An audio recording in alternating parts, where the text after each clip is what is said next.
What's going on, my nerds and collectors alike? We are back at it again, today with a figure from the Spider-Man No Way Home line. Here we have Jonah Jameson, which, oddly enough, does not have the No Way Home logo underneath, even though we know that's what this figure's from, and some of the other figures in the line have that logo. Who knows? Here we have just Spider-Man Mystery Edition. Ooh. There's Jonah Jameson. On the side of the package there, we've got Peter's new integrated suit, a picture of Jonah Jameson on the Daily Bugle podcast. On the top there, we have the MCU Spider-Man symbol. On the side of the packaging here, we have the same image of Peter in the suit and him in his podcast.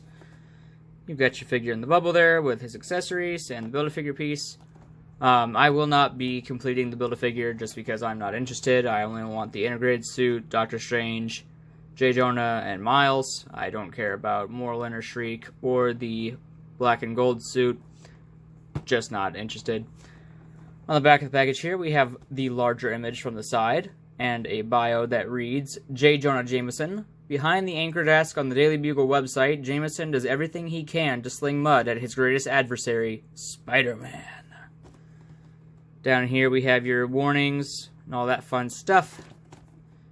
Down here you got some unreadables, barcodes, legalese, some more fun things. Let's crack him open and see what he's about.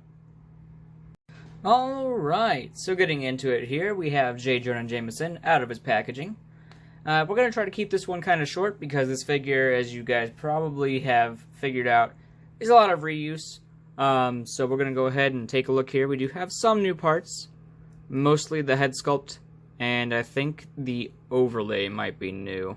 So we'll go ahead and take a look at that. Here we have J.K. Simmons screaming at us. They did want him to have more of a balder head and kind of be more of an Alex Jones kind of character in this one. He still literally just feels like Jonah Jameson from the very first Spider-Man movie and all the way through. So, it's nice to see that he didn't let them change him. He is balding now. So, time has passed on, and Jonah Jameson is balding. And he's got his gray in his hair there. This is just the regular suited body with the Bruce Banner torso sculpt there, I'm pretty sure, with no tie. I'm pretty sure that's from the Bruce Banner figure that came out in that Age of Ultron 4-pack way back when.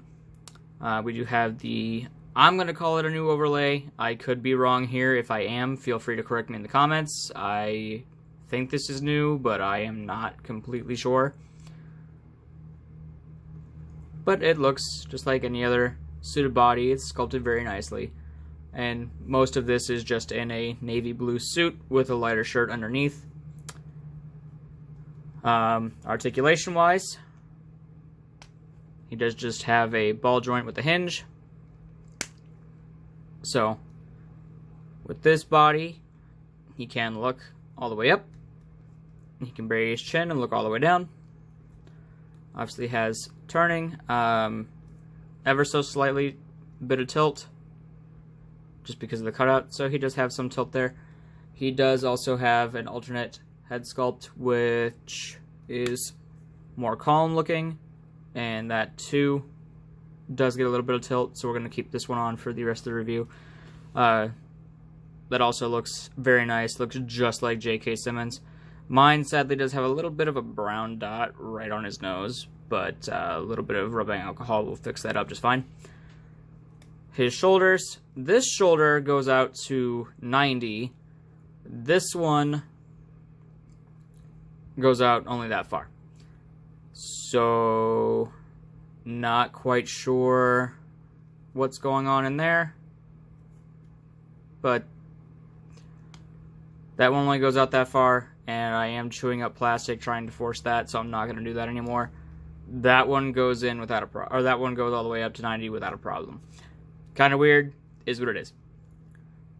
He does have a bicep swivel, as well as his arms rotate 360 with a slight hinge, or with a slight ratchet.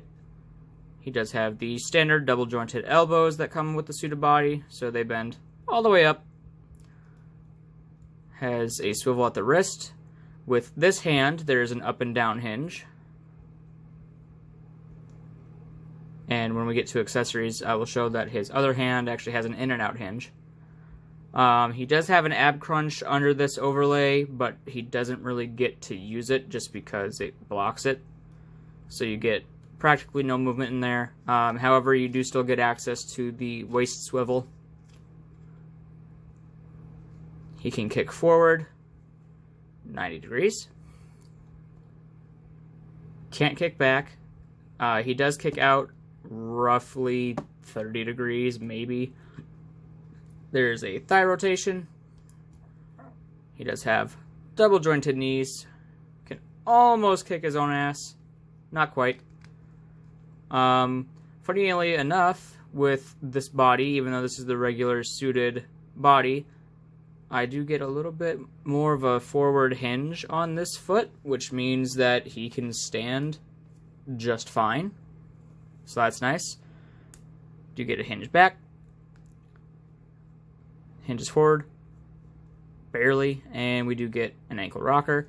So, funnily enough, I actually do get a little bit extra out of this suited body, but this is just a regular suited body. So if you do have a seat and a desk, he will be able to sit just fine if you want to do that. If not, these next two accessories kind of are useless, but at least it's included, to me anyway. So he does come with an alternate set of hands. So this hand hinges up and down. His fist hinges in and out. So he does come with 3 uniquely sculpted hands. Funnily enough, this hand comes from the comic version of J. Jonah Jameson. Actually, no, it doesn't. Look, so that's a newly sculpted hand, because there is the comic version. Huh. So that's a brand new hand. Alright, so we do have brand new hands. Interesting. So we get some flat palmed hands. To me, this kind of gives off the vibe of if he's leaning forward on his desk and putting his weight on his hands. As you can see, he does have his wedding ring sculpted and picked out in paint on there. So these just slot in, and we will go ahead and put on the screaming head again, just because. So this kind of gives me the vibe of he's leaning forward on a desk and kind of yelling, but being as I no longer have the desk that came with that original Toy Biz version, nor do I have the original Toy Biz version. I ended up selling off a good chunk of my collection a while back, so I am missing some of the older figures for comparisons. You could use that, the old desk, or if you have the capability and the skill to build your own, or you know somebody who makes them and you have one, whatever be it, he can be leaning on a desk and doing that. Just because I showed comic J. Jonah Jameson already, here he is next to his comic book counterpart, which they are the exact same height just because they are on the exact same body. So what could be done here, let's see if we'll take the extra head here and see if, yeah.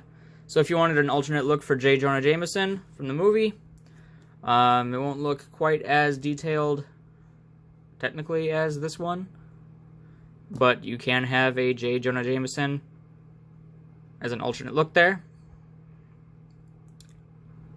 So say he's out in the field doing work like that. There's that, and I guess we'll demonstrate his crunch with this one since there's no overlay. So that's what he could have. That's what's locked behind this overlay piece. So good to know that this J. Jonah Jameson actually can head swap with the comic variant. Speaking of the comic variant does come with extra hands for holding newspapers. So I wanted to see if the new one, the movie version, can do that. It looks like the wrist pegs are the same size. These hands are a little bit bigger.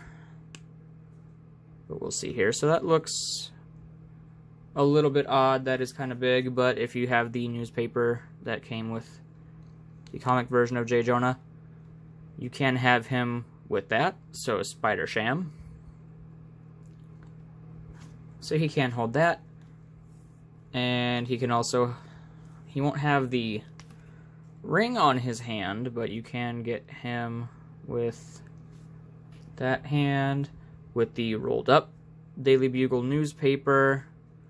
Now, obviously, in the MCU, it's a podcast and a website instead of a newspaper now, but, you know, it was originally a newspaper, so if you wanted to take the newspaper and use it like that, and you've got the comic book version, you can have him doing that. So that's pretty cool. So I'm going to go ahead and keep him like that, and let's see here. So, take his hands there. Make sure he's pointing, because he always likes to point and scream. We'll have him doing that. We already did the comparison with the comic book version, so we will have him next to the Iron Spider suit. And here he is with the Mafex upgrade suit. So there he is next to his arch nemesis, Spider-Man. As you can see, Spider-Man is about half a head shorter than he is. So those look pretty good together. Taking those out of here.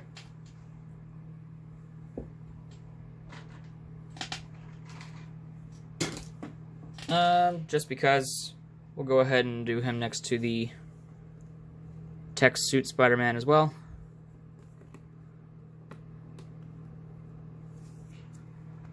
So that's how that looks. Overall, this figure is a lot of reuse, but he does still look good, and me personally, I am a fan of J. Jonah Jameson's character. The head sculpts are really nice. We do get new hands. I do like that the comic book version can give you kind of extra use out of that, so if you have this version of J. Jonah Jameson, it definitely enhances the movie version, because you'll get extra hands, some extra accessories that he can use there. So, yeah, definitely worth the pickup. If you've got both, like I said, they work great together. You can have different versions of them. If you don't, even on his own, I think he definitely does look good. I'm glad I picked him up, so I definitely would recommend him. Before I go here, I do want to say that this channel and all of its content is not for anybody under the age of 13 years old. You know, the old YouTube guideline thing. Happy collecting, everybody. Stay safe.